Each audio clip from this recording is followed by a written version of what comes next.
راولپنڈی میں تحریک انصاف کی ریلی شاہ محمود قریشی کے خطاب کے بعد اختتام پذیر ہو گئی۔ ریلی کو اسلام آباد میں داخل نہیں ہونے دیا گیا۔ پی ٹی آئی کے تمام رہنما اور کارکن شاہ محمود قریشی کے خطاب کے بعد واپس چلے گئے۔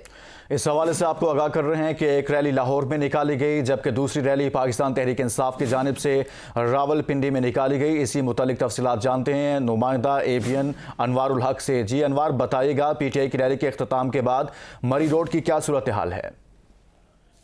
جی بالکل، آج جو ہے وہ پی ٹی آئی کی جانب سے راولپنڈی میں ریلی کا انعقاد کیا گیا تھا، جس کے لیے مختلف چھوٹی ریلیاں جو ہیں وہ علامہ اقبال پارک کے مقام پر اکٹھی ہوئی ہیں، جس کے بعد مختصر سی ایک ریلی جو ہے وہ اس سے آگے فیض آباد کی طرف اور پھر مری روڈ کے اوپر واپس آ کے اختتام پذیر ہوگی، جس کے بعد جو ہے وہ ابھی مری روڈ کی صورتحال جو ہے وہ بہتر ہو چکی ہے۔ تاہم جس ٹائم پہ یہ ریلیاں اکٹھی ہو رہی تھی علامہ اقبال پارک کے مقام کے اوپر، اس وقت جو ہے وہ مری روڈ کے اوپر ٹریفک جو ہے وہ جام ہو چکا تھا۔ جی انوار اللہ بھی بتائے گا کہ اس وقت کیا ٹریفک بحال ہو چکی ہے؟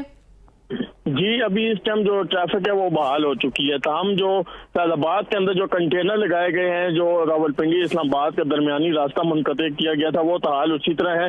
تاہم جو مری روڈ کے اوپر جو ٹریفک کا مسئلہ تھا جو ریلی کی وجہ سے، وہ ابھی اس ٹائم ختم ہو چکا ہے اور ٹریفک جو ہے وہ راولپنڈی کے اندر جو ہے بحال ہو چکی ہے۔ انوار الحق مغل، یہ بھی کہیے گا کہ پاکستان تحریک انصاف کے رہنما شاہ محمود قریشی اس ریلی کی قیادت کر رہے تھے، انہوں نے گفتگو بھی کی تھی، کیا کہا گیا تھا ان کی جانب سے؟ انہوں نے اس ساری ریلی کا جو گفتگو تھی اس کے اندر انہوں نے مذاکرات کے اوپر جو ہے وہ بحث کی اور خطاب کیا۔ مذاکرات پر بات کی۔ بہت شکریہ انوار الحق مغل، اس ریلی سے متعلق آگاہ کر رہے تھے۔